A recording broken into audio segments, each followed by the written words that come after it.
Hello दोस्तों, स्वागत है आप सभी का अपने YouTube channel NK study KGS blog में। आज के वीडियो में दोस्तों हम लोग बिहार पुलिस का सेट नंबर 11 करेंगे। अगर आप चैनल पर नए दोस्तों तो चैनल को लाइक करें, सब्सक्राइब शेयर भी करें। दोस्तों आज भी हम लोग 100 क्वेश्चन का फुल डिस्कशन करेंगे। आप लोग डिस्कशन को दोस्तों लिख लीजिएगा। ठीक है दोस्तों, आइए वीडियो को आगे बढ़ाते हैं। पहला क्वेश्चन कर रहा है कि एहोल किस वंश की राजधानी थी। तो इसका राइट आंसर देखेंगे ऑप्शन ए हो जाएगा, चालुक्य की हो जाएगी दोस्तों। एहोल दोस्तों चालुक्य की प्रथम राजधानी थी दोस्तों। उसके बाद इसकी राजधानी को परिवर्तित करके कहाँ लाया गया था, बदायूं में लाया गया था दोस्तों। देखेंगे इस वंश के संस्थापक आपको किस कौन हो जाएगा, दूसरा पुलकेशिन प्रथम हो जाएंगे एहोल वंश के संस्थापक।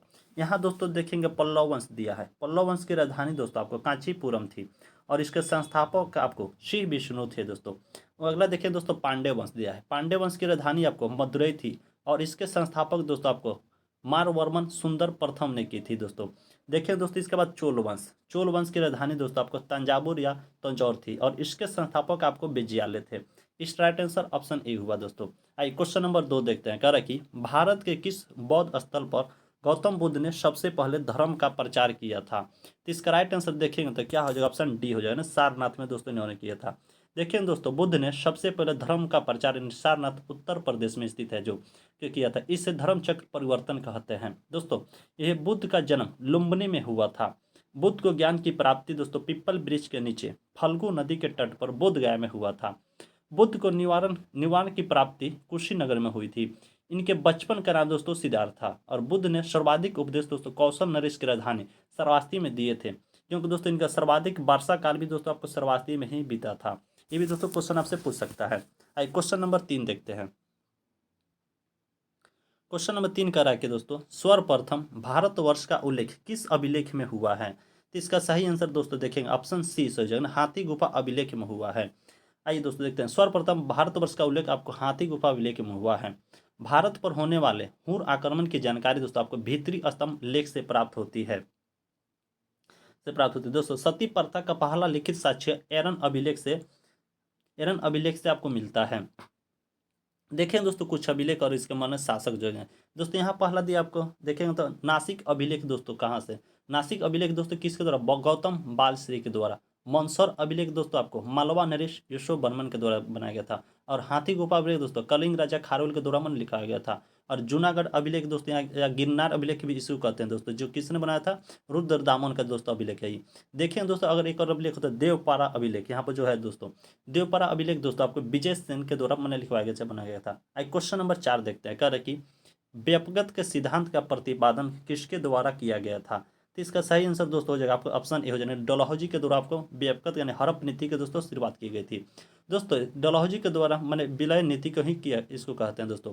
इसके तहत दोस्तों 1848 ईस्वी में सतारा, 1849 ईस्वी में आपके चैतपुर और 1849 ईस्वी में संबलपुर, 1850 ईस्वी में आपको बघात, 1852 ईस्वी में उदयपुर और 1853 ईस्वी में झांसी और नागपुर, 1854 ईस्वी में आपको नागपुर हड़प लिया गया था ना, विलय कर लिया गया था अंग्रेजी साम्राज्य के अंतर्गत। और इसको दोस्तों 1856 ईस्वी में दोस्तों अवध का विलय दोस्तों आपको डलहौजी की सबसे बड़ी भूल साबित हुई थी। अगला देखें दोस्तों व्यापक सिद्धांत अर्थात राज्य विलय की नीति को ही कैनिंग ने समाप्त कर दिया दोस्तों। कैनिंग ब्रिटिश साम्राज्य के अधीन दोस्तों नियुक्त भारत का प्रथम वायसराय था और 1793 ईस्वी में अस्थायी बंदोबस्त की पद्धति कर्नवालिस ने लागू की थी दोस्तों। कर्नवालिस ने लागू की थी। स्वतंत्र भारत का प्रथम गवर्नर जो दोस्तों आपको माउंटबेटन था। आई क्वेश्चन नंबर दोस्तों 5 देखते हैं। क्वेश्चन नंबर 5 करा कि निम्न में से कौन अकबर का राजस्व मंत्री था। तो इसका सही आंसर दोस्तों क्या हो जाएगा, ऑप्शन देखेंगे बी से ना, टोडरमल था दोस्तों। अकबर के दरबार में नवरत्न रहते थे। देखें दोस्तों नवरत्न में कौन कौन क्या था दोस्तों, अब अबुल फजल देखेंगे पहला हो जाएगा। अबुल फजल आपको क्या था दोस्तों, प्रधानमंत्री थे। देखें दोस्तों उसके बाद फैजी, फैजी दोस्तों आपको शिक्षा मंत्री। तानसेन, तानसेन दोस्तों आपको संस्कृत मंत्री। बीरबल विदेश मंत्री। टोडरमल आपको वित्त मंत्री थे। राजा मान सिंह दोस्तों आपको सेना अध्यक्ष यानी सेनापति थे। अब्दुल रहीम खाने खाना रक्षा मंत्री। मुल्ला दो पियाजादे की गृह मंत्री जो तो व्यंग्यकार था दोस्तों। और फकीर अजुद्दीन दोस्तों धार्मिक मंत्री थे। इस तरह दोस्तों इसका आंसर सही आपको बी हुआ। क्वेश्चन नंबर दोस्तों 6 करा कि 1527 ईस्वी में खानवा के युद्ध में राणा सांगा को हराने के बाद गांजी की उपाधि किसने धारण की थी। तो इसका सही आंसर दोस्तों हो जाएगा आपको ऑप्शन ए हो जाएगा, बाबर ने दोस्तों उपाधि धारण की थी दोस्तों। यानी 1527 ईस्वी में खानवा का युद्ध हुआ था जिसमें बाबर ने मेवाड़ के राजा कुंभा और उसके सहयोगियों को हराकर गांजी की उपाधि धारण की थी। देखिए दोस्तों, इन्होंने पहली लड़ाई भारत में 1526 ईस्वी में पानीपत के पहले युद्ध में बाबर इब्राहिम लोदी को दोस्तों इब्राहिम लोदी को पराजित हराकर भारत में मुगल साम्राज्य की नींव डाली थी तथा 1528 ईस्वी में दोस्तों बाबर ने चंदेरी के युद्ध में बाबर और मेदिनी राय के बीच हुआ था, जिसमें बाबर की विजय हुई थी। और एक युद्ध 1529 ईस्वी में घाघरा के युद्ध में बाबर ने अफगानों और बंगाल के सुल्तान की सुनिक सेना को हराया था। और 1530 ईस्वी में दोस्तों आपको बाबर की मृत्यु हो गई थी। आई क्वेश्चन नंबर दोस्तों 7 देखते हैं। क्वेश्चन नंबर 7 कह रहा है कि रजिया सुल्तान किसकी बेटी थी? इसका सही आंसर दोस्तों ऑप्शन सी इल्तुतमिश की बेटी थी दोस्तों। दिल्ली पर शासन करने वाली पहली और आखिरी महिला दोस्तों आपको रजिया सुल्तान शासिका थी। रजिया ने दोस्तों मलिक जला माने जामालुद्दीन याकूत को अमीर ए आंखुर नियुक्त किया। दोस्तों रजिया की शादी अल्तुनिया के साथ हुई थी। रजिया की हत्या दोस्तों 1240 ईस्वी में यानी कैथल के नजदीक डाकुओं के द्वारा कर दी गई। आई क्वेश्चन नंबर 8 देखते हैं। कह रहा है कि भारतीय राष्ट्रीय कांग्रेस के अध्यक्ष बनने वाली पहली भारतीय महिला कौन थी दोस्तों? यहाँ पहली भारतीय महिला पूछ रहा है दोस्तों। तो इसका सही आंसर ऑप्शन ए हो जाए सरोजिनी नायडू। कब बनी थी दोस्तों? 1925 ईस्वी में इसकी अध्यक्षता की थी दोस्तों। अगर दोस्तों वहीं हम लोग से पूछ दे पहली महिला कौन थी दोस्तों, आपको एनी बेसेंट हो जाएगी। 1917 ईस्वी में अध्यक्षता की थी दोस्तों। देखिए दोस्तों सरोजिनी नायडू के बारे में दोस्तों 1925 में इन्होंने भारतीय राष्ट्रीय कांग्रेस की अध्यक्षता करने वाली पहली भारतीय महिला होगी। ठीक है, ये अधिवेशन दोस्तों आपको कहाँ हुआ था? तो कानपुर में हुआ था दोस्तों। कानपुर में आपको हुआ था दोस्तों। भारत में किसी राज्य ने संयुक्त प्रांत के राज्यपाल बनने वाली पहली महिला भी थी दोस्तों, महिला थी दोस्तों ये।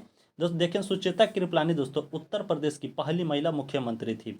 अरुणा आशफ अली दोस्तों आपको दिया यहाँ पर अरुणा आशफ अली दोस्तों को स्वतंत्र संग्राम की ग्रैंड ओल्डी लेडी माना जाता है।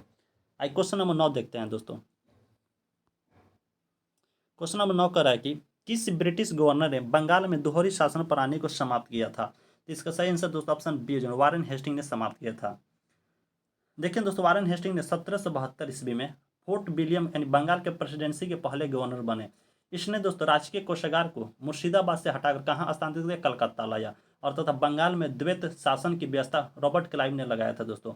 और भारत का पहला गवर्नर जनरल दोस्तों आपको विलियम बैंटिंग था।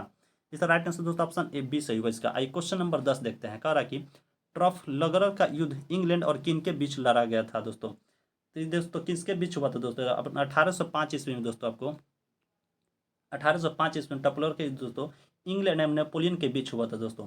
नेपोलियन ने सर्वप्रथम इंग्लैंड को बर्नियर यानी ये दोस्तों इसका आंसर देखें तो ऑप्शन इसका दोस्तों सी सही हो जाएगा। यानी नेपोलियन के बीच हुआ था दोस्तों।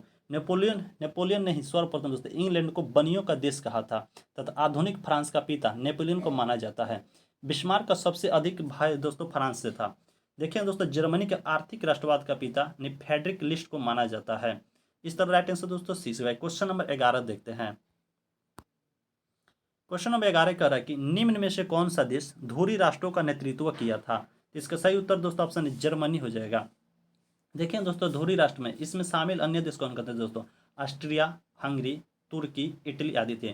तथा मिश्र राष्ट्रों में दोस्तों आपको इंग्लैंड, जापान, संयुक्त राज्य अमेरिका, रूस एवं फ्रांस शामिल थे दोस्तों। प्रथम विश्व युद्ध में दोस्तों संपूर्ण विश्व दो खेमों में बट गया, मित्र राष्ट्र एवं धुरी राष्ट्र दोस्तों। प्रथम विश्व युद्ध की शुरुआत दोस्तों 1914 से लेकर 1918 ईस्वी तक चला था। आई क्वेश्चन नंबर 12 देखते हैं। कह रहा कि निम्नलिखित में से कौन भारतीय रेगिस्तान की एकमात्र बड़ी नदी है? तो इसका सही आंसर दोस्तों आपको ऑप्शन सी लूनी नदी हो जाएगी दोस्तों। लूनी नदी दोस्तों रेगिस्तान की एकमात्र नदी है जो इसका उद्गम अरावली पर्वतमाला की पुष्कर घाटी से होता है दोस्तों। यह गुजरात के कच्छ के रण की दलदली भूमि में विलीन हो जाती है। कोसी नदी की दोस्तों बिहार का शोक कहते हैं दोस्तों। यहाँ कोसी नदी बिहार का, इसको शोक नदी कहते हैं। केन और बेतवा दोस्तों आपको केन और बेतवा नदी दोस्तों यमुना की सहायक नदी है। आई क्वेश्चन नंबर 13 देखते हैं। क्वेश्चन नंबर 13 कह रहा है कि भारत की सीमा किस देश से माने दिशा में म्यांमार से लगती है? तो इसका सही आंसर दोस्तों आपको हो जाएगा ऑप्शन ए यानी पूर्व दिशा में लगती है। देखें दोस्तों पूर्व में भारत की सीमा बांग्लादेश से भी लगती है और भारत 7 देशों से अपनी सीमा साझा करती है। देखें दोस्तों बांग्लादेश आपको कौन कौन सा राज्य लगा है दोस्तों? तो बांग्लादेश आपको पश्चिम बंगाल, त्रिपुरा, मिजोरम, मेघालय, असम दोस्तों सीमा टच करती है। म्यांमार से दोस्तों आपको कौन कौन सा राज्य? अरुणाचल प्रदेश, मिजोरम, मणिपुर तथा नागालैंड। और पाकिस्तान से देखेंगे दोस्तों आपको राजस्थान, जम्मू कश्मीर, लद्दाख, पंजाब और राजस्थान दोस्तों सीमा, गुजरात दोस्तों सीमा साझा करती है। भूटान से देखेंगे दोस्तों आपको भूटान से कौन कौन से राज्य की सीमा लगती है आपको? असम, अरुणाचल प्रदेश, पश्चिम बंगाल एवं सिक्किम की लगती है। नेपाल के साथ दोस्तों आपको उत्तर प्रदेश, बिहार, उत्तराखंड, सिक्किम एवं पश्चिम बंगाल की सीमा लगती है। और आखिर हो गया आपको चीन। चीन के साथ दोस्तों लद्दाख, अरुणाचल प्रदेश, उत्तराखंड, हिमाचल प्रदेश और सिक्किम की सीमा आपको लगती है। आइए क्वेश्चन नंबर 14 देखते हैं। क्वेश्चन नंबर 14 कह रहा है कि निम्नलिखित में से किस देश में झूम कृषि को कुनुनको यानी कुनुको के नाम से भी जाना जाता है। तो इसका सही आंसर दोस्तों आपको वेनेजुएला में कहता है, ऑप्शन सी से हो जाएगा। दोस्तों मैक्सिको और मध्य अमेरिका में इसे मिल्पा कहते हैं दोस्तों, कहते हैं। और ब्राजील में दोस्तों इसे रोका कहते हैं। और वियतनाम में दोस्तों इसे रे और मेडागास्कर में तावी तवी के नाम से भी जाना जाता है। क्वेश्चन नंबर दोस्तों 15 देखते हैं। कह रहा कि निम्न निम्न हिमालय और शिवालिक हिमालय के बीच स्थित अनुदैर्ध्य घाटी को क्या कहते हैं। इसका सही आंसर दोस्तों ऑप्शन डी जो है दून कहते हैं। देखें दोस्तों ने दून घाटी भारतीय राज्यों उत्तराखंड, हिमाचल प्रदेश और हरियाणा के शिवालिक पहाड़ियों और लघु हिमालय के बीच एक असामान्य रूप से चौड़ी लंबी घाटी है। भारत में सबसे बड़ा दून दोस्तों देहरादून है। क्वेश्चन नंबर 16 देखते हैं। क्वेश्चन नंबर 16 कह रहा कि 2011 की जनगणना के अनुसार भारत के किस राज्य की जनसंख्या सबसे अधिक है। तो सही आंसर दोस्तों ऑप्शन ए हो जाएगा, उत्तर प्रदेश की हो जाएगी दोस्तों। यानी 2011 जनगणना दोस्तों 4 राज्यों से होता है, जैसे उत्तर प्रदेश, महाराष्ट्र, बिहार और पश्चिम बंगाल है सर्वाधिक माने जनसंख्या वाला राज्य दोस्तों। 2014 की जनगणना के अनुसार दोस्तों भारत की जनसंख्या आपको 1,2,10,85,4,977 थी। इसी तरह दोस्तों आपको कोड में इसको याद रखिएगा, ठीक है। न तो इसे दोस्तों याद रख सकते हैं 12,10,85,49,77 भी इसको दोस्तों आप याद कर सकते हैं जनसंख्या भारत की। क्वेश्चन नंबर 17 देखते हैं। करा कि निम्न में से कौन सा चट्टान केंद्रित चट्टान है। तो इसका सही आंसर दोस्तों ऑप्शन सी संगमरमर हो जाएगा। देखिए संगमरमर दोस्तों आपके यह दोस्तों पुनर्चर्चित कार्बोनेट खनिजों से बना है जो आमतौर पर कैलासाइट या डोलोमाइट है। डोलोमाइट सेल और चूना पत्थर अवसादी चट्टान के प्रकार है दोस्तों। बेसाल्ट देखें दोस्तों आपको बेसाल्ट अग्नेय चट्टान है जिसमें सिलिका कम पाए जाते हैं। क्वेश्चन नंबर 18 देखते हैं। क्वेश्चन नंबर 18 कह रहा है कि कोरियोलिस बल किसके कारण होता है। तो इसका सही आंसर दोस्तों ऑप्शन ए हो जाए, पृथ्वी के घूर्णन के कारण आपको कोरियोलिस बल काम करता है दोस्तों। देखिए दोस्तों इस बल के कारण उत्तरी गोलार्ध में पवनों का दाईं ओर तथा दक्षिणी गोलार्ध में बाईं ओर पवनों का विक्षेपण होता है। इस दोस्तों इसे विक्षेप बल भी कहते हैं क्योंकि यह पवन की दिशा में विक्षेपित करता है। और कोरियोलिस बल विषुवत रेखा पर शून्य में होता है। क्वेश्चन नंबर 19 देखते हैं। करा कि खरीफ फसल किस मौसम में उगाई जाती है। तो इसका सही आंसर दोस्तों हो जाएगा ऑप्शन बी से, जो है वर्षा काल में लगाई जाती है। क्योंकि देखते दोस्तों खरीफ फसल में आपको सितंबर और अक्टूबर में लगाई मैंने काटी जाती है दोस्तों। और लगाई कब जाती है दोस्तों, जून जुलाई में आपको रोपी जाती है, क्योंकि जून जुलाई में आपको अधिक वर्षा होती है।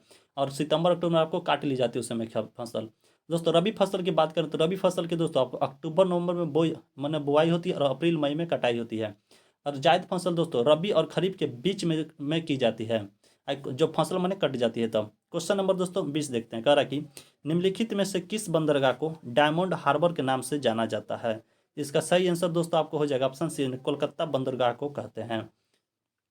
दोस्तों यह बंदरगाह भारत के पश्चिम बंगाल में हुगली नदी पर स्थित एकमात्र प्रमुख नदी बंदरगाह है। क्योंकि देखें दोस्तों कोच्चि बंदरगाह यहाँ पर दिया है। कोच्चि बंदरगाह दोस्तों कोच्चि बंदरगाह दोस्तों आपको केरल के वेम्बनाड जिला में झील में स्थित है। और कोच्चि बंदरगाह दोस्तों मसाला और नमक के निर्यात के लिए महत्वपूर्ण है। मंगलोर बंदरगाह दोस्तों यहाँ दिया है। मंगलोर बंदरगाह आपको कर्नाटक राज्य में है, यहाँ से लौह अयस्क का निर्यात होता है। क्वेश्चन नंबर 21 देखते हैं।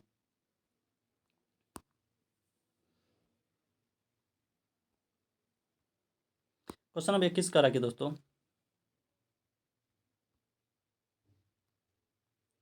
क्वेश्चन नंबर 21 करा कि दोस्तों भारत के संविधान का कौन सा अनुच्छेद कानूनों के समान संरक्षण और कानून के समक्ष समानता प्रदान करता है। तो इसका सही आंसर दोस्तों हो जाएगा ऑप्शन बी, अनुच्छेद 14 करता है दोस्तों।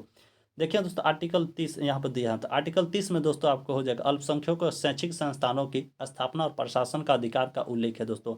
आर्टिकल यहाँ दोस्तों 42 यानी अनुच्छेद 42 में दोस्तों कहा गया काम के न्याय संगत और मानवीय परिस्थिति तथा मातृत्व राहत का प्रावधान है। आर्टिकल दोस्तों यहाँ 60 दिया। आर्टिकल 60 में दोस्तों आपको राष्ट्रपति द्वारा शपथ या प्रतिज्ञान का उल्लेख किया गया है। क्वेश्चन नंबर 22 देखते हैं। कह रहा है कि भारतीय संविधान के अनुसार प्रधानमंत्री की नियुक्ति किसके द्वारा की जाएगी। तो इसका सही उत्तर दोस्तों आपको राष्ट्रपति के द्वारा ऑप्शन बी से हो जाएगी दोस्तों। देखेंगे भारतीय प्रधानमंत्री बनने के लिए उस व्यक्ति को भारत का नागरिक होना आवश्यक है दोस्तों।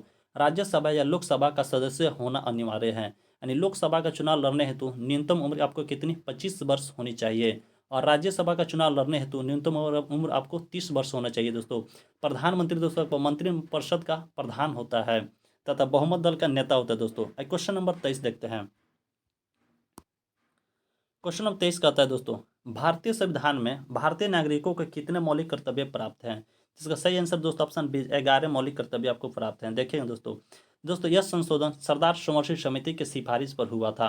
दोस्तों 11वां मौलिक कर्तव्य आपको 86वें संवैधानिक संशोधन अधिनियम 2002 में जोड़ा गया था। यानी मौलिक कर्तव्यों को भाग 4 के क में अनुच्छेद 51 के क के तहत रखा गया है।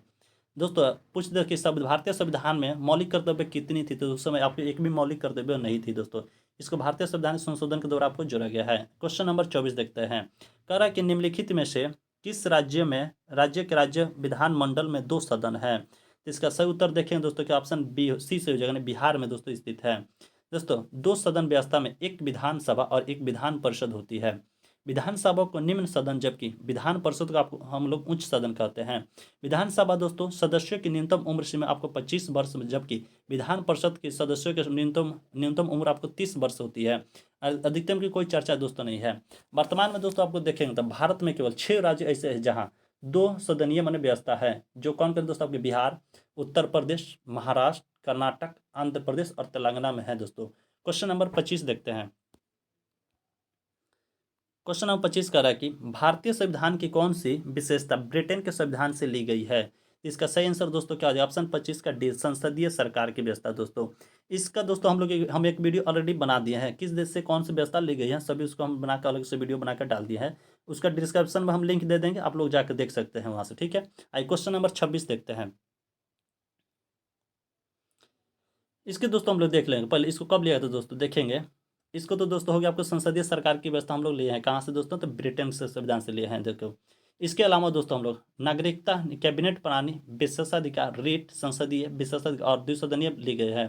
दोस्तों देखेंगे भारतीय संविधान पर सबसे गहरा प्रभाव किसका पड़ा है, तो भारत शासन अधिनियम 1935 का पड़ा है। क्योंकि दोस्तों 1935 से ही दोस्तों हम लोग 80% से भी अधिक दोस्तों हम लोग ग्रहण किए अपने भारतीय संविधान में दोस्तों। मौलिक अधिकार और न्यायिक दोस्तों समीक्षा अमेरिका के संविधान से ली गई है। मौलिक कर्तव्य रूस के संविधान से ली गई है। आइए क्वेश्चन नंबर 26 देखते हैं। क्वेश्चन नंबर 26 का रखिए दोस्तों, भारतीय संविधान की कौन सी अनुसूची संघ सूची से संबंधित प्रावधान है। तो इसका सही आंसर दोस्तों आपको ऑप्शन सी 7वीं अनुसूची हो जाएगी। दोस्तों 7वीं देखेंगे तो वर्तमान में दोस्तों भारतीय संविधान में दोस्तों आपको 12 अनुसूची का उल्लेख है।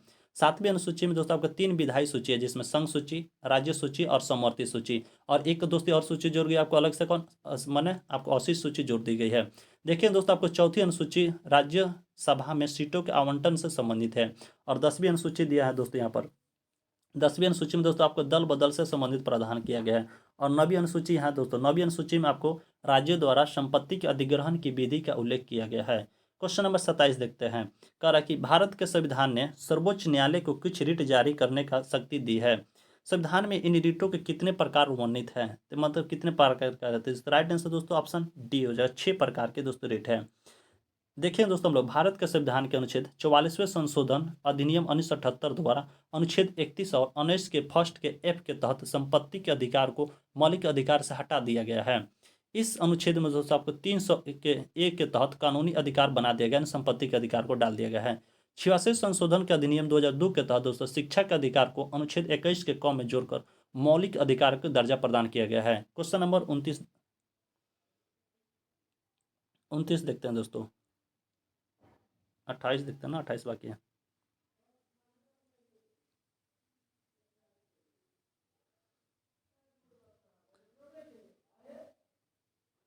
क्वेश्चन नंबर 28 देखते हैं दोस्तों। क्वेश्चन नंबर 28 करा दोस्तों, 44वें संविधान संशोधन अधिनियम द्वारा किससे मौलिक अधिकार को हटा दिया गया है। तो इसका राइट आंसर दोस्तों ऑप्शन डी, संपत्ति के अधिकार को हटा दिया गया। इसका डिस्कशन अभी हम लोग दोस्तों पिछले वीडियो में कर चुके हैं। इसका आंसर दोस्तों हम लोग बता दिए, ठीक है। क्वेश्चन नंबर 29 देखते हैं। क्वेश्चन नंबर 29 करा दोस्तों, निम्नलिखित में से कौन सी संस्था संवैधानिक निकाय है। तो इसका सही आंसर दोस्तों क्या हो जाएगा, ऑप्शन ए यानी संघ लोक सेवा आयोग, ऑप्शन ए सही हो जाएगा।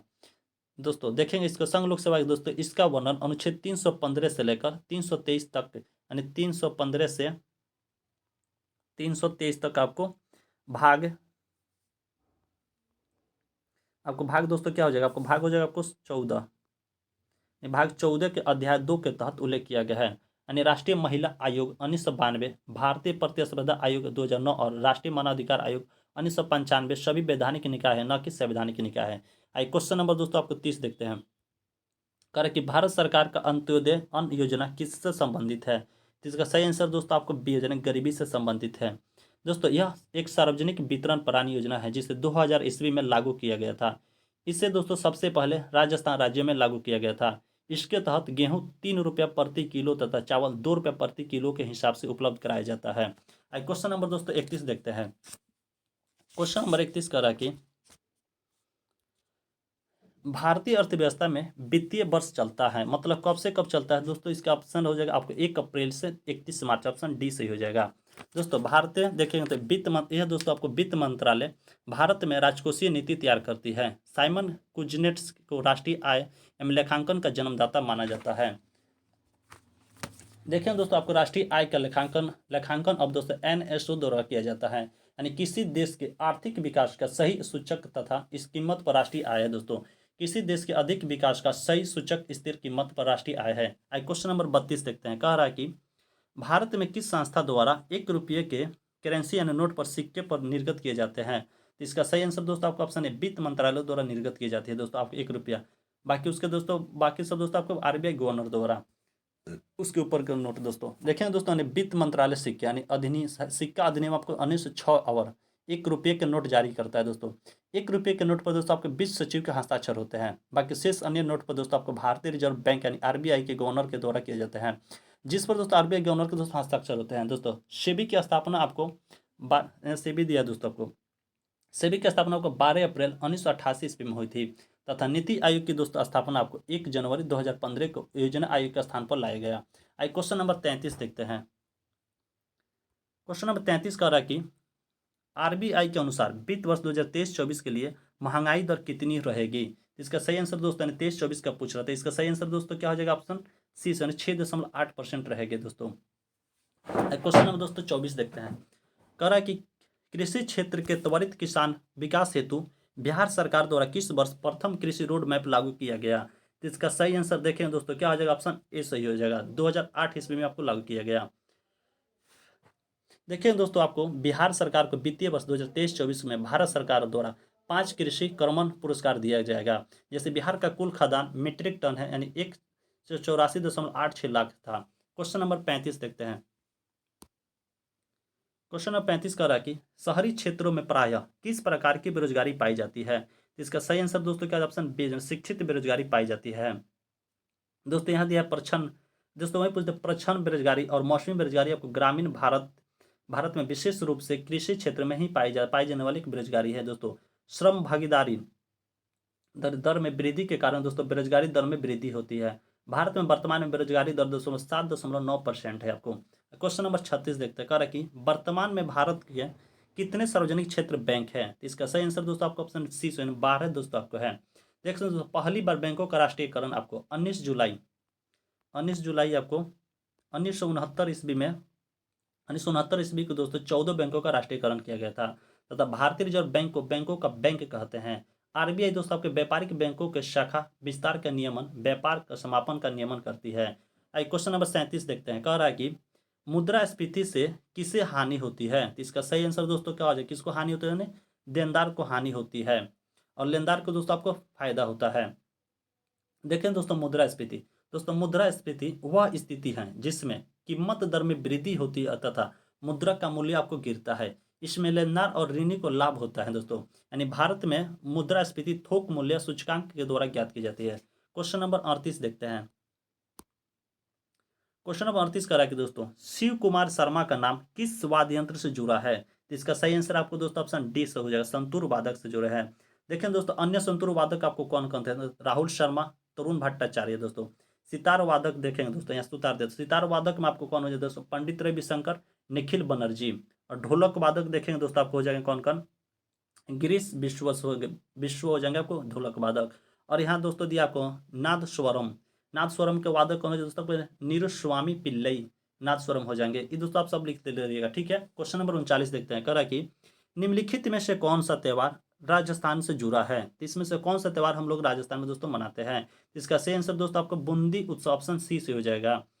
देखिए दोस्तों, बूंदी उत्सव आपको राजस्थान से संबंधित दोस्तों। इस राज्य के अन्य महत्वपूर्ण उत्सव कौन कौन है? पुष्कर का ऊंट मेला दोस्तों, ठीक है। उर्स का उर्स का दोस्तों त्यौहार, गौरनौर नागौर मेला, बानेश्वर मेला आदि दोस्तों। यहाँ दोस्तों बोनाली उत्सव दिया है। बोनाली उत्सव दोस्तों आपको कहाँ मनाते हैं? तेलंगाना में दोस्तों मनाया जाता है। यहाँ माथो उत्सव दिया है दोस्तों, माथो नारंग उत्सव दोस्तों, ये कहाँ आपको लद्दाख में मनाया जाता है। तथा गुड़ी पड़वा उत्सव दोस्तों पूछते हैं, यहाँ गुड़ी पड़वा उत्सव दिया है, ये कहाँ मनाते हैं दोस्तों? आपको महाराष्ट्र में मनाते हैं गुड़ी पड़वा। और चापरकूट उत्सव दोस्तों आपको मिजोरम में मनाया जाता है। हॉर्नबिल दोस्तों त्यौहार पूछते तो कहाँ मनाते हैं? नागालैंड में। अम्बुबाची के मेला दोस्तों कहाँ लगता है? आपको असम में लगता है। इस तरह इसका राइट आंसर दोस्तों सी से हुआ। क्वेश्चन नंबर 40 देखते हैं। क्वेश्चन नंबर 40 कह रहा है कि 2011 की जनगणना के अनुसार किस राज्य की साक्षरता दर सबसे अधिक है? तो इसका सही आंसर दोस्तों ऑप्शन ए हो जाएगी, केरल की साक्षरता दर कम है, मन अधिक है दोस्तों। और सबसे कम दोस्तों आपको बिहार की हो जाएगी, सबसे कम मन साक्षरता दर। आइए क्वेश्चन नंबर 41 देखते हैं। क्वेश्चन नंबर 41 दोस्तों, एक ट्रेन 40 मीटर प्रति सेकंड की तरंग से 6,600 हर्ट्ज की ध्वनि उत्पन्न करती हुई एक आदमी की ओर आ रही है। तो अगर वह ट्रेन आदमी से 10 मीटर प्रति सेकंड की वेग से ट्रेन की ओर आ रहा है तो व्यक्ति द्वारा सुनी गई ध्वनि की आवृत्ति क्या होगी? यानी ध्वनि का वेग पूछ रहा है दोस्तों। तो इसका सही आंसर देखेंगे दोस्तों, क्या हो जाएगा आपको निकालेंगे। इसका सही आंसर दोस्तों आपको ऑप्शन बी 700 हर्ट्ज हो जाएगी। क्योंकि दोस्तों यहाँ एन एस कितना दिया आपको? 600 दिया हर्ट्ज, ठीक है। और बी एस कितना देने? वैल्यू वैल्यू वैल्यू स्पीड दिया दोस्तों आपको 40 मीटर प्रति सेकंड स्पीड दिया, ठीक है। और नंबर ऑफ दोस्तों हम लोग निकालना है। तो ये सब भी इक्वल टू 10 हो जाएगा दोस्तों एन, तो इसका सूत्र हो जाएगा दोस्तों निकालने का N0 by V plus V0 बराबर कितना हो जाएगा? N by V minus VS हो जाएगा। इस फॉर्मूला से दोस्तों लगा के निकाल लेंगे। क्वेश्चन नंबर दोस्तों 42 देखते हैं। 42 का रहा कि इनमें से कौन सा रासायनिक परिवर्तन है? तो इसका सही आंसर दोस्तों आपको बी हो जाए, दूध से दही बनना आपको रासायनिक परिवर्तन है। बाकी मोम का पिघलना, वाष्प से पानी का बनना, चीनी का घुलना दोस्तों आपको भौतिक परिवर्तन है।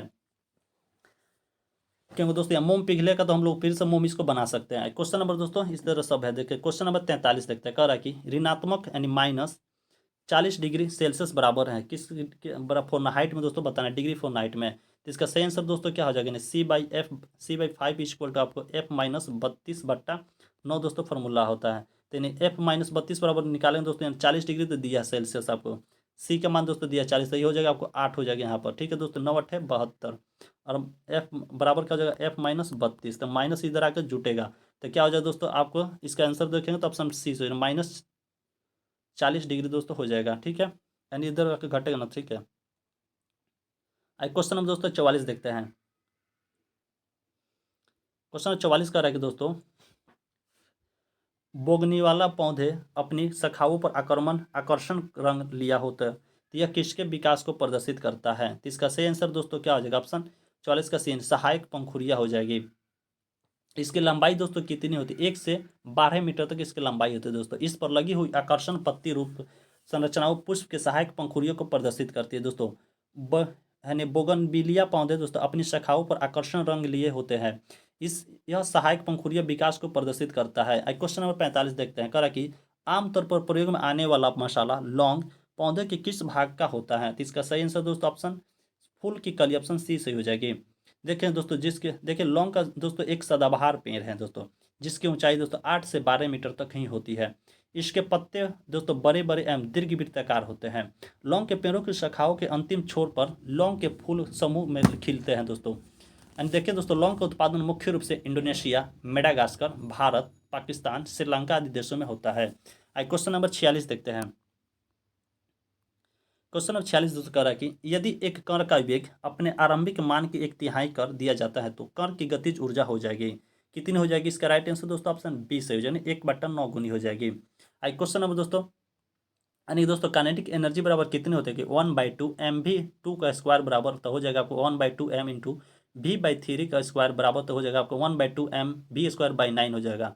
इसी फॉर्मूला से दोस्तों निकाल के लगाते हैं, तो बाद में बराबर क्या हो जाएगा आपको यहाँ पर निकालेंगे तो 1/9 इंटू 1/2 mv²। तो इस तरह दोस्तों आता गतिज ऊर्जा बराबर 1/9 गुनी हो जाएगी। क्वेश्चन नंबर 47 देखते हैं। क्वेश्चन नंबर 47 कह रहा है कि यदि भार का आयास क्रमशः W व P हो तो आंतरिक लाभ यानी mm में है, तो इसका सही आंसर क्या हो जाएगा दोस्तों? 47 का ऑप्शन सी यानी W/P हो जाएगी। क्वेश्चन नंबर दोस्तों यानी यांत्रिक लाभ बराबर आपको भार बटा आयास हो जाएगा। क्वेश्चन नंबर 48 देखते हैं। क्वेश्चन नंबर 48 दोस्तों कह रहा है कि मैडम क्यूरी ने किस चीज की खोज की थी? खोज की दोस्तों इसका सही आंसर दोस्तों ऑप्शन डी ने रेडियम की खोज की थी। दोस्तों मैडम क्यूरी ने रेडियो सक्रियता तथा रेडियम की खोज की थी। इस कारण इन्हें दोस्तों नोबेल पुरस्कार मिला है। जैसे मिला था दोस्तों वाई 1 यानी ई दोस्तों यहाँ दिया पहले वाई 1 की खोज दोस्तों आपको ER ममफोर्ड ने 1905 में की थी तथा बेतार का तार यहाँ दिया है दोस्तों, यानी बेतार का तार की खोज आपको दोस्तों मार्कोनी 1901 ईस्वी में आपको मार्कोनी के द्वारा किया गया था। तथा सेफ्टी लैंप दिया है। सेफ्टी लैंप का आविष्कार देखें दोस्तों किसने किया था खोज, यानी हम्पी फ्रेडी ने किया था। और टेलीफोन के आविष्कार दोस्तों ग्राहम बेल ने किया था। आइए क्वेश्चन नंबर 49 देखते हैं। कह रहा कि मनुष्य के शरीर में श्वेत रक्त कणिकाओं में किस प्रकार की संख्या सबसे अधिक है? तो इसका सही आंसर दोस्तों हो जाएगा ऑप्शन बी न्यूट्रोफिलस की संख्या सबसे अधिक है। देखिए दोस्तों न्यूट्रोफिलस दोस्तों मनुष्य के शरीर में WBC में इसकी संख्या सबसे अधिक होती है। यानी WBC दोस्तों ने व्हाइट ब्लड कार्पल्स हो जाएगा जो इसको हम ल्यूकोसाइट भी कहते हैं। इसका निर्माण दोस्तों अस्थि मज्जा में होता है। इसका जीवन काल दोस्तों आपको 2 से 4 दिन ही होता है। यानी WBC का दोस्तों 60 से आपको 70% भाग न्यूट्रोफिलस का बना होता है तथा RBC दोस्तों रेड ब्लड कार्पल्स यानी इरेथ्रोसाइट कहते हैं। क्वेश्चन नंबर 50 देखते हैं।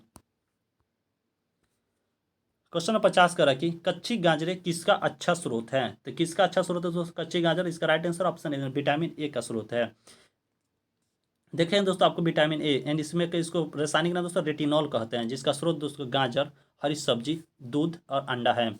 यहाँ विटामिन बी दिया है। विटामिन B1 दोस्तों आपको थायमिन इसको कहते हैं। विटामिन B1 में दोस्तों आपको बेरी बेरी रोग होता है दोस्तों। नहीं इसका दोस्तों मूंगफली, अंडा और सब्जी मन स्रोत है। विटामिन डी दिया दोस्तों। विटामिन डी का रासायनिक नाम दोस्तों कैल्सीफेरॉल है। और इसके दोस्तों कारण रिकेट्स यानी सूखा रोग होता है, जिसके प्राप्ति दोस्तों आपको इसके स्रोत दोस्तों सूर्य की प्रकाश है। विटामिन सी दिया ई दिया है दोस्तों, ठीक है। अभी देखो विटामिन सी में दोस्तों आपको एस्कॉर्बिक अम्ल मन होता है, एस्कॉर्बिक रोग होता है दोस्तों, जिसका प्राप्ति दोस्तों आपको खट्टेदार फल से होती है। आइए जिसका मुख्य स्रोत दोस्तों आपको आंवला सबसे अधिक है, जिसको बॉल ऑफ कहते हैं दोस्तों, विटामिन कहते हैं आंवला को। क्वेश्चन नंबर 51 देखते हैं। क्वेश्चन नंबर 51 दोस्तों कह रहा है कि पृथ्वी पर कभी भी नहीं समाप्त होने वाला प्राकृतिक संसाधन है। जिसका सही आंसर देखेंगे तो क्या ऑप्शन ए हो जाएगा वाई हो जाएगा दोस्तों। वाई आपको कभी भी समाप्त होने वाला नहीं है। देखेंगे दोस्तों ऊर्जा के कितने 2 स्रोत होते हैं पृथ्वी पर। एक हो जाएगा आपको परंपरागत ऊर्जा और एक हो जाएगा गैर परंपरागत ऊर्जा। तो परंपरागत ऊर्जा में देखेंगे दोस्तों आपको क्या क्या आ जाएंगे दोस्तों, यानी परंतु किसको कहते हैं पहले देख लेंगे। परंपरागत ऊर्जा दोस्तों इस उससे प्राप्त ऊर्जा को दोस्तों विनाश होना संभव है, जैसे देखेंगे जल विद्युत, ताप विद्युत, परमाणु विद्युत एक्सेट्रा। गैर परंपरागत ऊर्जा देखेंगे दोस्तों इसका जिसका विनाश नहीं होता है, जैसे में सौर ऊर्जा, भूतापीय ऊर्जा, पवन ऊर्जा एक्सेट्रा। क्वेश्चन नंबर 52 देखते हैं। मुख से निकलित लार पाचन करती है, किसकी दोस्तों पाचन करती है? ऑप्शन इसका बी मंड एंड स्टार्च का दोस्तों पाचन करती है। दोस्तों देखेंगे यहाँ पर लार में दोस्तों टाइलिन माल्टोज एंजाइम पाया जाता है। लैपेज यह इमल्सिफाइड वसाओं को ग्लिसरीन तथा फैटी एसिड में परिवर्तित करता है। यानी दोस्तों देखेंगे सुक्रोज आपको दोस्तों सुक्रोज को दोस्तों हम लोग ग्लूकोज एवं फ्रुक्टोज में परिवर्तित करते हैं। दोस्तों अपच भोजन बड़ी आंत में तथा पहुंचता है वह जहां जीवाणु मल में बदल देते हैं। क्वेश्चन नंबर 53 देखते हैं। क्वेश्चन नंबर 53 कह रहा है कि मानव मलेरिया परजीवी के जीवन चक्र को एनाफिलिस में सर्वप्रथम खोजा था। मतलब किसने खोजा था? इसका राइट आंसर दोस्तों ऑप्शन ए रोनाल्ड रॉस ने खोजा था। दोस्तों मलेरिया मादा एनाफिलिस मच्छर के काटने से होता है तथा लुई पास्चर ने रेबीज टीका तथा दूध पाश्चराइजेशन की खोज की थी तथा गैलीलियो ने दोस्तों आपको दूरबीन का आविष्कार किया था। इसका राइट आंसर ऑप्शन ए हुआ। क्वेश्चन नंबर 54 देखते हैं। कह रहा कि पृथ्वी के किस बिंदु पर गुरुत्वाकर्षण नहीं है दोस्तों? तो इसका राइट आंसर क्या हो जाएगा? ऑप्शन डी से हो। पृथ्वी के केंद्र पर आपको गुरुत्वाकर्षण बल नहीं है। क्यों देखें दोस्तों पृथ्वी की सतह से ऊपर या नीचे जाने पर गुरुत्वाकर्षण बल का मान घटता है, क्योंकि उत्तरी तथा दक्षिणी ध्रुव पर गुरुत्वाकर्षण का मान अधिकतम होता है तथा पृथ्वी की घूर्णन गति बढ़ने पर गुरुत्वाकर्षण का मान कम हो जाता है तथा घूर्णन गति घटने पर यह बढ़ जाता है। क्वेश्चन नंबर 55 देखते हैं। क्वेश्चन नंबर 55 का राय दोस्तों इनमें से पैरामैग्नेटिक कौन है? तो इसका सही आंसर देखेंगे क्या हो जाएगा? ऑप्शन सी Mg2+ हो जाएगा। क्वेश्चन नंबर 56 देखते हैं। कह रहा है कि आदर्श गैस की ऊर्जा आधारित होती है, किस पर आधारित होती है दोस्तों? तो इसका आंसर देखें तो ऑप्शन सी तापमान पर है, ऑप्शन सी सही हो जाएगा दोस्तों। यानी ई डायरेक्टली प्रोपोर्शनल टू दोस्तों होती है, इसका फॉर्मूला ई डायरेक्शन दोस्तों टी होता है दोस्तों। यानी देखें तो यानी E1 बराबर, देखें दोस्तों यानी E1 बाई E2 बराबर क्या हो जाएगा आपको T1/T2 होता है। देखें दोस्तों परम शून्य ताप किसी गैस की गतिज ऊर्जा भी शून्य होती है, जैसे था जैसे गैस का अस्तित्व समाप्त हो जाता है। आइए क्वेश्चन नंबर 57 देखते हैं। क्वेश्चन नंबर 57 कह रहा है कि बल्लम काली बेट रेस यानी बोट रेस किस राज्य में आयोजित किया जाता है। इसका सही आंसर दोस्तों आपको ऑप्शन ए हो जाएगा, केरल में किया जाता है दोस्तों। देखें दोस्तों यह रेस आपको पारंपरिक रस्म है, जैसे पंबा नदी में होने वाला यह आयोजन है दोस्तों। इसके आयोजन दोस्तों आपको पंबा नदी में किया जाता है। यह आयोजन दोस्तों वास्तव में ओणम त्यौहार का एक भाग है, यानी वल्लम कली जैसे स्नेक स्नेक बोट रेस के नाम से भी जाना जाता है। आई क्वेश्चन नंबर दोस्तों हम लोग 58 देखते हैं। कह रहा है कि रामचरितमानस एक महाकाव्य है जिसे डैश भाषा में लिखा गया है, मतलब किस भाषा में लिखा। इसका राइट आंसर दोस्तों ऑप्शन सी अवधी भाषा में लिखा गया है दोस्तों। इसकी रचना दोस्तों रामचरितमानस की रचना दोस्तों गोस्वामी तुलसीदास द्वारा रचित एक महाकाव्य है। रामचरितमानस का दोस्तों हिंदी साहित्य में महत्वपूर्ण स्थान है, यानी रामचरितमानस भारतीय संस्कृति में एक विशेष महत्व है। यह हिंदी की एक लोकप्रिय भाषा अवधि में रचित विश्व की प्रसिद्ध पुस्तक में से एक स्थान है। आइए क्वेश्चन नंबर 59 देखते हैं। क्वेश्चन नंबर 59 का है दोस्तों ईद उल फित्र यानी ईद उल फित्र निम्नलिखित में से क्या दिखाने पर मनाया जाता है। तो इसका सही आंसर क्या हो जाएगा दोस्तों ऑप्शन सी वर्धमान चंद्र, ऑप्शन सी से हो जाएगा दोस्तों। यानी ईद उल फित्र दोस्तों वर्धमान चंद्र को ही देखने पर हम लोग मनाते हैं। देखिए इस्लाम धर्म में पवित्र रमजान के पूरे महीने रोजा होते हैं। इस्लाम कैलेंडर के अनुसार दोस्तों यह 9वां महीना होता है। ईद उल अजहा को पैगंबर हजरत इब्राहिम द्वारा बलिदान के प्रतीक के रूप में मनाया जाता है। यह पर्व दोस्तों आपको प्रत्येक वर्ष मुसलमानों द्वारा 10वें इस्लामी महीने यानी महीने जिल हज पर मनाया जाता है। आइए क्वेश्चन नंबर 60 देते कह रहा है कि पेरिस कहाँ की राजधानी है। ठीक है सही आंसर दोस्तों क्या ऑप्शन ए यानी फ्रांस की राजधानी दोस्तों आपको पेरिस है। आइए क्वेश्चन नंबर 61 देखते हैं। क्वेश्चन नंबर 61 कह रहा है कि विश्व में कॉफी का सबसे बड़ा उत्पादक देश है। तो इसका सही आंसर क्या हो जाएगा ऑप्शन बी ब्राजील आपको कॉफी का सबसे बड़ा उत्पादक देश है दोस्तों। कॉफी उत्पादन दोस्तों आपको 4 देश क्रमशः है, कौन कौन। पहला हो जाएगा आपको ब्राजील, दूसरा हो जाएगा वियतनाम, तीसरा नंबर पर आपको कोलंबिया और चौथा नंबर पर आपको इंडोनेशिया हो जाएगी। क्वेश्चन नंबर 62 देखते हैं। कह रहा कि जबलपुर किस नदी के तट पर स्थित है। इसका सही आंसर दोस्तों हो जाएगा ऑप्शन डी नर्मदा नदी के तट पर स्थित है दोस्तों। जबलपुर भारत के मध्य प्रदेश राज्य का एक शहर है जो नर्मदा नदी के किनारे स्थित है। यहाँ पर दोस्तों आपको मध्य प्रदेश उच्च न्यायालय तथा राज्य विज्ञान संस्थान स्थित है। जबलपुर में ही नर्मदा नदी पर दोस्तों आपको भेड़ाघाट तथा धुआंधार जलप्रपात स्थित है। यहाँ दोस्तों भारतीय आयुध निर्माण के कारखाने तथा पश्चिमी मध्य रेलवे का मुख्यालय भी स्थित है। क्वेश्चन नंबर 63 देखते हैं। क्वेश्चन नंबर 63 कह रहा है कि बुद्ध के उपदेश को किस भाषा में है। बुद्ध का उपदेश किस भाषा में है। इसका सही आंसर दोस्तों क्या है ऑप्शन सी उर्दू में। बुद्ध के उपदेश किस भाषा में नहीं है दोस्तों पूछा तो उर्दू हो जाएगी। राइट आंसर सी हो जाएगा। देखें दोस्तों भगवान बुद्ध ने अपने अपने उपदेश को दोस्तों पाली भाषा में दिए थे तथा यह शिक्षित समुदाय की भाषा होने के साथ राजभाषा थी। यह मूलतः भाषा ही थी दोस्तों। इसके उदाहरण का चयन व्याकरण में देखने को मिलती है। डॉक्टर मेलबर्डन दोस्तों मेलबर्गर देखें दोस्तों आपको डॉक्टर देखेंगे दोस्तों अल्डर बर्गन और ई मूलर का मत है कि पाली भाषा का उद्गम स्थान कलिंग है। इसका सही आंसर दोस्तों आपको ऑप्शन सी है। मतलब यहाँ पर क्वेश्चन थोड़ा मिसप्रिंटिंग है, ठीक है। क्वेश्चन नंबर 64 देखें करें कि सुभाष चंद्र बोस ने निम्नलिखित में से किस पार्टी की स्थापना की थी। तो इसका सही आंसर दोस्तों क्या हो जाएगा ऑप्शन बी आजाद हिंद की सेना। यानी देखिए दोस्तों all India forward block Bharat का एक राष्ट्रवादी राजनीतिक दल है। इस दल की स्थापना आपको 3 मई 1939 ईस्वी में हुई थी। नेताजी सुभाष चंद्र बोस ने आजाद हिंद सेना की स्थापना की थी दोस्तों। आइए क्वेश्चन नंबर 65 देखते हैं। क्वेश्चन नंबर 65 करा कि आर्य समाज की स्थापना किसने की थी। इसका सही आंसर दोस्तों क्या हो जाएगा ऑप्शन सी स्वामी दयानंद सरस्वती ने की थी आपको आर्य समाज की स्थापना। कब की थी दोस्तों आर्य समाज की स्थापना 1875 ईस्वी में। 1875 ईस्वी में दोस्तों आपको मुंबई में आर्य समाज की स्थापना स्वामी दयानंद सरस्वती द्वारा की गई थी तथा 1877 ईस्वी के में इन्होंने अपना मुख्यालय कहाँ लाहौर को बनाया था तथा आर्य समाज पंजाब और पश्चिम उत्तर प्रदेश में सर्वाधिक लोकप्रिय रहा। इन्होंने वेदों की ओर लौटो का नारा दिया था तथा सत्यार्थ प्रकाश दयानंद के विचारों पर आधारित उनकी प्रसिद्ध पुस्तक है। क्वेश्चन नंबर 66 देखते हैं। क्वेश्चन 66 का है दोस्तों, डेजर्ट फेस्टिवल डैश में आयोजित किया जाता है, मतलब किस में आयोजित किया जाता है? इसका सही आंसर दोस्तों आपको ऑप्शन बी जैसलमेर में आयोजित किया जाता है। क्वेश्चन नंबर 67 देखते हैं, कह रहा है कि विश्व के सबसे ऊंचे रेलवे पुल यानी चिनाब पुल की ऊंचाई कितनी है? इसका सही आंसर दोस्तों क्या हो जाएगा? ऑप्शन 359 मीटर ऊंची है। दोस्तों चिनाब नदी रेल ब्रिज चिनाब नदी पर ही बनाया गया है। क्वेश्चन नंबर 68 देखते हैं।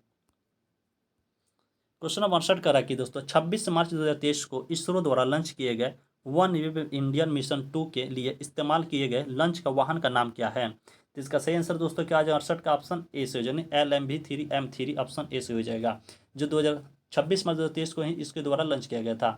दोस्तों दोस्तों अगर वही आपसे पूछ दे चंद्रयान 3 जो लॉन्च किया उसका क्या विकल्प का नाम है, उसका आंसर आप लोग कमेंट में करिएगा। क्वेश्चन नंबर दोस्तों 69 देखते हैं, कह रहा है कि हाल ही में अर्जेंटीना के लुइस कैफेरली को एबल पुरस्कार 2023 में मिला है। यह पुरस्कार किस क्षेत्र में दिया जाता है? इसका सही आंसर दोस्तों ऑप्शन बी गणित के क्षेत्र में दिया जाता है। क्वेश्चन नंबर 70 देखते हैं, कह रहा है कि क्वेश्चन नंबर 70 करेंगे दोस्तों, कौन सा राज्य हाल ही में स्वास्थ्य का अधिकार बिल पारित करने वाला भारत का पहला राज्य बन गया है? इसका सही आंसर दोस्तों क्या आ जाएगा? ऑप्शन डी राजस्थान हो जाएगा। क्वेश्चन नंबर 71 देते हैं, सरोवर का प्रवाची है यानी हिंदी आगे तो सरोवर का प्रवाची शब्द क्या हो जाएगा? ऑप्शन ए तालाब हो जाएगा। यानी तो दोस्तों तालाब का अन्य प्रवाची शब्द कौन कौन होता है? तराग, शर, ताल, पुष्कर दोस्तों आपको तालाब का प्रवाची शब्द होता है। तथा दोस्तों यहाँ पर कमल कमल दिया है, कमल का दोस्तों आपको देखेंगे अन्य प्रवाची शब्द कौन हो जाएगा? प्रवाची शब्द अब्ज, पंकज, ताम्रस, केज, सरोज, नलिन। क्वेश्चन नंबर 72 देखते हैं। क्वेश्चन नंबर 72 कह रहा है कि आदर का विलोम शब्द है, आदर के विलोम शब्द क्या हो जाएगा आपको? आदर का दोस्तों उल्टा क्या हो जाएगा? निरादर, ऑप्शन बी इसका सही हो जाएगा। अपमान का दोस्तों विलोम शब्द क्या होता है? अपमान, अपमान के विलोम शब्द आपको सम्मान हो जाएगा। क्वेश्चन नंबर 73 देखते हैं, कह रहा है कि आग में कूदना मुहावरे का सही अर्थ है। इसका सही आंसर क्या हो जाएगा? ऑप्शन सी ने जान जोखिम में डालना जानबूझकर, ऑप्शन सी से हो जाएगा। देखेंगे दोस्तों 8-8 आंसू गिराना मुहावरे का अर्थ क्या हो जाएगा दोस्तों? 8-8 माने 8-8 आंसू गिराना मुहावरे का अर्थ दोस्तों पश्चात करना, पछताप करना, यानी प्राण अगर पूछ दे प्राणों पर खेलना मुहावरे का अर्थ क्या हो जाएगा? जान जोखिम में डालना हो जाएगा। और गोबर गिरेश होना यानी मुहावरे का अर्थ होगा मूर्ख होना। क्वेश्चन नंबर 74 देखते हैं। 74 कह रहा है कि दोस्तों सही वर्तनी का विलोम यानी सही वर्तनी वाले शब्द का चयन करना है इसमें से, मतलब इसमें से 100 के अंदर है। तो यहाँ दिया परिणाम परिणाम परिणाम परिणाम, इसका सही आंसर क्या हो जाएगा दोस्तों? ऑप्शन ए ही सही हो जाएगा, यानी परिणाम इसी तरह लिखते हैं। क्वेश्चन नंबर 75 देखते हैं, करे कि दिए गए वाक्य की किस भाषा में त्रुटि है? झूठ बोलना पाप है, किसमें दोस्तों त्रुटि है? तो इसका सही आंसर 75 देखते हैं क्या हो जाएगा? ऑप्शन ए हो जाएगा, झूठ में दोस्तों गलत हो जाएगा। क्यों झूठ में त्रुटि? क्यों झूठ दोस्तों हम लोग कैसे लिखते हैं? झूठ ऐसे लिखा जाता है, न कि ऐसे, इसमें ऐसे दिया, ठीक है। क्वेश्चन नंबर 76 देखते हैं, कह रहा है कि रिक्त स्थानों की पूर्ति करे, उससे फांसी पर डैश गया था, मतलब क्या किया गया था दोस्तों? जिसका कह रहा है कि उठाया, झुलाया, चढ़ाया या लटकाया। इसका सही आंसर दोस्तों क्या है? ऑप्शन डी से, उसे फांसी पर लटकाया गया था। क्वेश्चन नंबर 77 देखते हैं, कह रहा है कि जो प्राणी जमीन पर रहता हो का अर्थ है, उसका अर्थ क्या है दोस्तों? ऑप्शन डी थलचर हो जाएगा। क्वेश्चन नंबर 78 देखते हैं, और दोस्तों वहीं पूछ दे जो प्राणी जल में रहता है उसको क्या कहते हैं? जलचर कहते हैं आपको, जो जल में रहता है उसको। और दोस्तों एक और पूछ दे हम लोग से नभचर किसको कहते हैं? जो प्राणी नभ में रहता है उसको नभचर कहते हैं। क्वेश्चन नंबर 78 देखते हैं। क्वेश्चन नंबर 78 कह रहा है कि महेश का सही संधि विच्छेद होगा। महेश का संधि विच्छेद इसमें से करेंगे तो क्या हो जाएगा दोस्तों? महाजोर इस, ऑप्शन बी महाजोर इस, ऑप्शन बी से हो जाएगा, महाएस हो जाएगा। क्वेश्चन नंबर 79 देखते हैं। क्वेश्चन नंबर 79 करा कि चमरी जाए पर दमरी ना जाए का अर्थ है। इसका सही आंसर क्या हो जाएगा दोस्तों? ऑप्शन देखें तो यानी क्या हो जाएगा आपको? अत्यधिक कंजूस होना, ऑप्शन बी से हो जाएगा, अत्यधिक कंजूस होना बी से हो जाएगा। क्वेश्चन नंबर 80 देखते हैं। क्वेश्चन नंबर 80 कह रहा है कि चिंतामणि के रचयिता है। इसका सही आंसर क्या हो जाएगा? ऑप्शन चिंतामणि के दोस्तों रचयिता कौन है? रामचंद्र शुक्ल चिंतामणि हो जाएंगे, रामचंद्र शुक्ल, ऑप्शन सी से हो जाएंगे। देखें दोस्तों अन्य क्या हो जाएंगे इनकी अन्य रचना दोस्तों? माने चिंतामणि के रामचंद्र शुक्ल की अन्य रचना करना हो जाएगी रस मीमांसा, विचार विधि और त्रिवेणी हो जाएगी। क्वेश्चन नंबर 81 देखते हैं दोस्तों, यहाँ पर सेलेक्ट करना है must antonym of the given word, इसमें से चूज करना, इंटरनेशनल दिया है तो इसका एंटोनिम क्या हो जाएगा दोस्तों, जानबूझकर। दोस्तों इंटरनेशनल का मतलब क्या हो जाएगा, जानबूझकर। तो इसका राइट आंसर क्या हो जाएगा, डी हो जाएगा, एक्सीडेंटल हो जाएगा। आई क्वेश्चन नंबर दोस्तों 82 देखते हैं।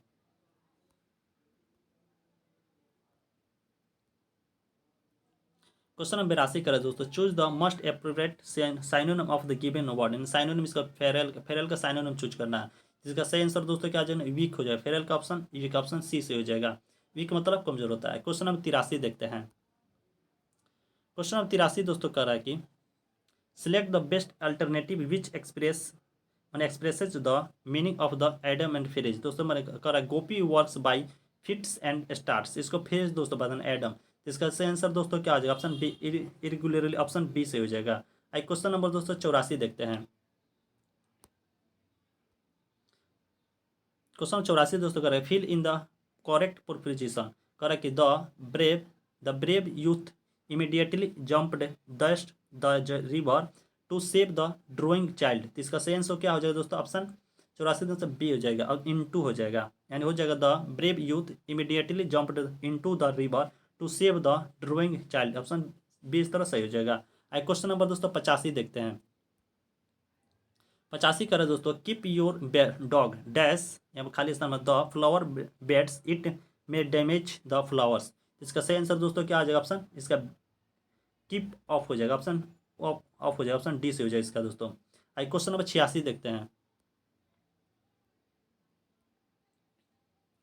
क्वेश्चन नंबर 86 करेगा चेंज इनटू इनडायरेक्ट स्पीच में दोस्तों इसको चेंज करना है। ठीक है, कह रहा है कि डायरेक्ट स्पीच में दोस्तों इनडायरेक्ट में चेंज करना है। कह रहा है कि I sell unlock the secrets of their success he said. तो इसका सही आंसर क्या हो जाएगा, इनडायरेक्ट इसका स्पीच दोस्तों क्या हो जाएगा, तो हो जाएगा he said that he would unlock the secrets of their success. Option इसका सी से हो जाएगा। क्वेश्चन नंबर 87 देखते हैं। 87 करें दोस्तों, select the correct passive from of the given sentence. The मैंने सेंटेंस दिया उसको चेंज करना पैसिव फॉर्म में दोस्तों। तो अगर द मैन इज रनिंग, तो इसका सही आंसर दोस्तों क्या हो जाएगा, epsilon naught possible, option D से, जिनसे कोई पॉसिबल नहीं है जो दिया है वर्ड। क्वेश्चन नंबर 88 देखते हैं दोस्तों। क्वेश्चन नंबर 88 करें दोस्तों, spot the erroneous part of if any and the following sentence. तो करा कि इसमें से दोस्तों सेलेक्ट करना है, तो ईरोर को मैंने चूज करना है। तो इसमें से देखेंगे तो क्या दोस्तों इसमें गलत है दोस्तों, द टू बेस्ट थिंग्स या अबाउट देयर मैरिज या anniversary was the food and the music and no error. इसका सही आंसर दोस्तों 88 के देखेंगे तो क्या हो जाए, ऑप्शन सी से जो है was the food and the music. ये दोस्तों आपको गलत है। वाज की जगह दोस्तों आपको क्या लगाएंगे, हमको वेयर लगाना पड़ेगा। यहाँ पर वाज नहीं होगा, क्या होगा, वेयर होगा। क्वेश्चन नंबर 89 देखते हैं।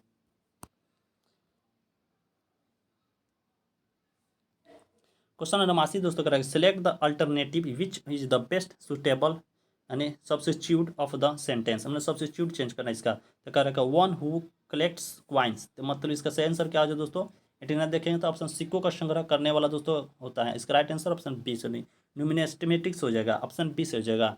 क्वेश्चन नंबर 90 देखते हैं। क्वेश्चन नंबर 90 दोस्तों कह रहा है कि choose the correct option which best expresses the sentence in passive active, मैंने पैसिव एक्टिव वॉइस में दोस्तों चेंज करना है। द कह रहा है कि क्वेश्चन दोस्तों the finance minister made a policy से statement in the parliament yesterday. इसका सही आंसर दोस्तों क्या हो जाएगा, 90 का ऑप्शन हो जाएगा अ पॉलिसी मैंने statement was made by the finance minister yesterday in the parliament. इसका सही आंसर ऑप्शन ए सही हो जाएगा। क्वेश्चन नंबर 91 देखते हैं।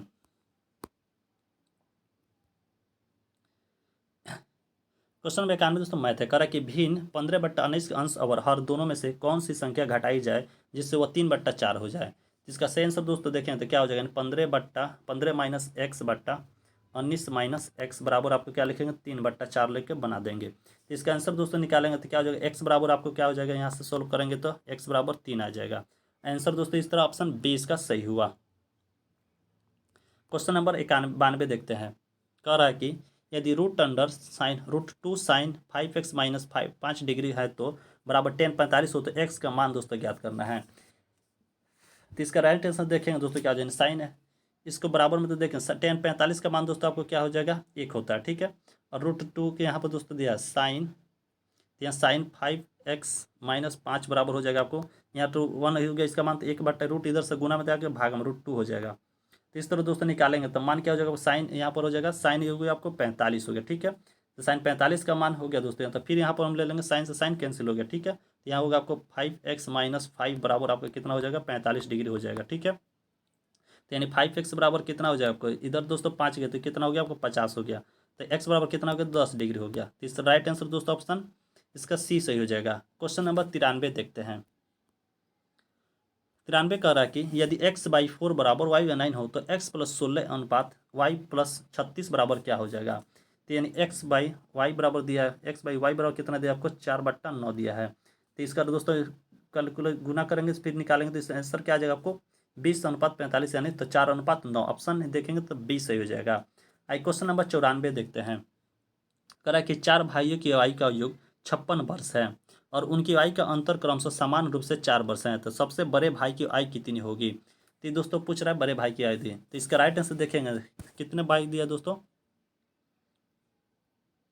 4 भाई दिया, तो x+4, ठीक है। फिर उसका भी दिया x+8 हो जाएगा, 4 4 वर्ष दोस्तों, x+12 बराबर कितना दिया आपको, 56 दिया, ठीक है दोस्तों। यहाँ पर बराबर में आपको 56 दिया है। तो इस तरह निकालेंगे तो कितना 1 2 3 4 यानी 4x बराबर कितना होगा, 56 माइनस कितना हो जाएगा, 24 हो जाएगा। तो यानी 4x बराबर कितना हो जाएगा आपको, 32 हो जाएगा। तो x बराबर कितना हो जाएगा दोस्तों, 8 हो जाएगा। तो सबसे बड़े भाई की आयु पूछ रहा है दोस्तों, तो यानी कितना था, x+12 था, तो कितना हो जाएगा 8+12 बराबर x का मान दोस्तों 8 आ गया। तो इस तरह x+12 थे तो 8 और 12 कितना, 20 वर्ष।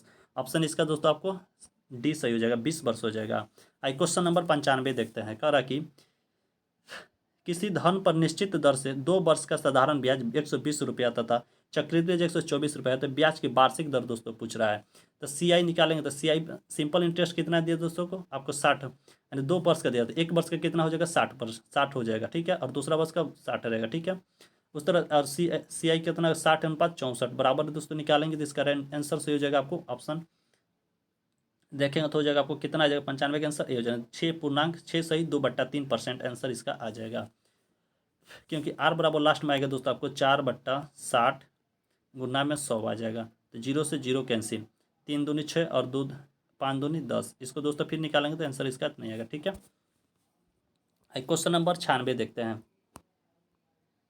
क्वेश्चन नंबर 96 दोस्तों कह रहा है कि यदि x - y का 50% और बराबर x+y का 30% है तो x का मान दोस्तों बताना है। यानी यहाँ पूछा x - y का 50%, 50/100 बराबर में क्या है, यानी x+y का 30%, 30/100 दोस्तों। इस तरह इसको बनाएंगे निकालेंगे तो क्या आ जाएगा, फिर यहाँ काटा पीट करके निकालेंगे दोस्तों आपको 5x - 5y, क्योंकि कट जाएगा ना, ठीक है। फिर बराबर क्या आ जाएगा आपको 3x + 3y बराबर में आ जाएगा। तो फिर 2x बराबर क्या आ जाएगा 8y। तो यहाँ से दोस्तों x/y बराबर क्या आ जाएगा 4/1 है। तो यहाँ दोस्तों प्रतिशत 1/4 गुना 100 बराबर क्या हो जाएगा 25%। ऑप्शन ए सही हो जाएगा। आई क्वेश्चन नंबर दोस्तों 97 देखते हैं।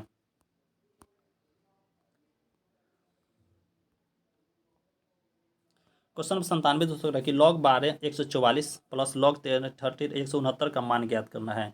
लॉगरिथम दोस्तों फॉर्मूला लगाना, तो इसका सही आंसर दोस्तों क्या हो जाएगा, इसको निकालने के बाद लास्ट में देखेंगे तो आंसर इसका ए यानी 4 हो जाएगा। क्वेश्चन नंबर 98 दे दिया, यदि 2x² - 6x बराबर 1 है तो x² + 1/4x² का मान क्या हो जाएगा दोस्तों। यानी दोस्तों को निकालने से पहले 2x² - 6x बराबर 1 ले लेंगे, ठीक है। इसको दोस्तों दोनों तरफ 2x से भाग करेंगे, फिर तो उसके बाद क्या आ जाएगा x - 3 बराबर 1/2x आ जाएगा। फिर उसके x - 2x बराबर 3 हो जाएगा। इस तरह दोनों तरफ वर्ग करेंगे, उसके बाद निकालेंगे लास्ट में आंसर दोस्तों इसका कितना आ जाएगा, ऑप्शन डी सही हो जाएगा ना, 10 आ जाएगा। क्वेश्चन नंबर 99 देखते हैं। क्वेश्चन नंबर 99 करा कि यदि त्रिभुज ABC में DE BC के समानांतर है, जहां D और E क्रमशः भुजा AB तथा AC पर है, तो और AD बराबर 4 सेंटीमीटर, DB बराबर 8 सेंटीमीटर, AE बराबर 3 सेंटीमीटर, तो AC की लंबाई दोस्तों ज्ञात करना है। यानी दोस्तों एक त्रिभुज बनाया है यहाँ पर, ठीक है। A हो गया, B हो गया और C हो गया, ठीक है। और इसको बीचे बीचे काट दिया, D और E इसको बांट दिया। इसके लंबाई ये 4 हो गया दोस्तों, और इसके इतना मान D और B का मान 8 दिया है, इसका मान दोस्तों 3 दिया है, और इसका मान दोस्तों आपको बताना है x का, ठीक है। इस तरह दोस्तों निकालेंगे तो यानी AD बराबर यहाँ दोस्तों आपको हो जाए AD/DB, DB बराबर क्या हो जाएगा आपको AE/EC हो जाएगा, ठीक है। तो इसका मान दोस्तों 4/8 बराबर हो जाएगा आपको 3/x हो जाएगा। तो इसको तिरछा से गुना करेंगे, 3 1/, ये हो गया तो 2 हो गया, ठीक है। तो 3 दूनी 6, x बराबर आपको दोस्तों क्या आ गया यहाँ से, x बराबर आ गया 6 सेंटीमीटर। तो यहाँ दोस्तों हम लोग पूछा क्या है, यही तो पूछा है ना। इसका राइट आंसर दोस्तों क्या हो जाएगा, ऑप्शन बी सही हो जाएगा। क्वेश्चन नंबर 100 देखता हूँ, आज का आखिरी क्वेश्चन होगा। कह रहा है कि अष्टकोण में कितने विकर्ण होते हैं। तो अष्टकोण को दोस्तों पूछ रहा था। विकर्णों की संख्या बराबर क्या हो जाए दोस्तों, आपको x इंटू एक्स माइनस 3/2 हो जाएगा। इसका फॉर्मूला निकालेंगे तो क्या हो जाएगा, एक्स का विकर्ण कितना हो दोस्तों, आपको अष्टकोण में 8 दिया है। फिर एक्स का मान दोस्तों आपको 8 इंटू 8 माइनस 3/2 हो जाएगा। तो ये कितना हो गया, 5, 8 में से 3 गया 5, 5 8 बचे 4, ये कितना हो जाएगा दोस्तों, आपको निकालें तो कट गया, 2 से 2 कट गया, ठीक है, ये हो गया 4। और यहाँ दोस्तों कितना बच गया, 4 गुना 5 बराबर कितना हो जाएगा, आपको 20 हो जाएगा। इस तरह राइट आंसर दोस्तों इसका डी सही हुआ। इस तरह दोस्तों हम लोग फुल डिस्कशन के साथ टोटल 100 क्वेश्चन किए हैं। अगर दोस्तों आपको वीडियो अच्छा लगे तो वीडियो को लाइक करें, सब्सक्राइब शेयर भी करें। थैंक यू दोस्तों, मिलते हैं अगले वीडियो में।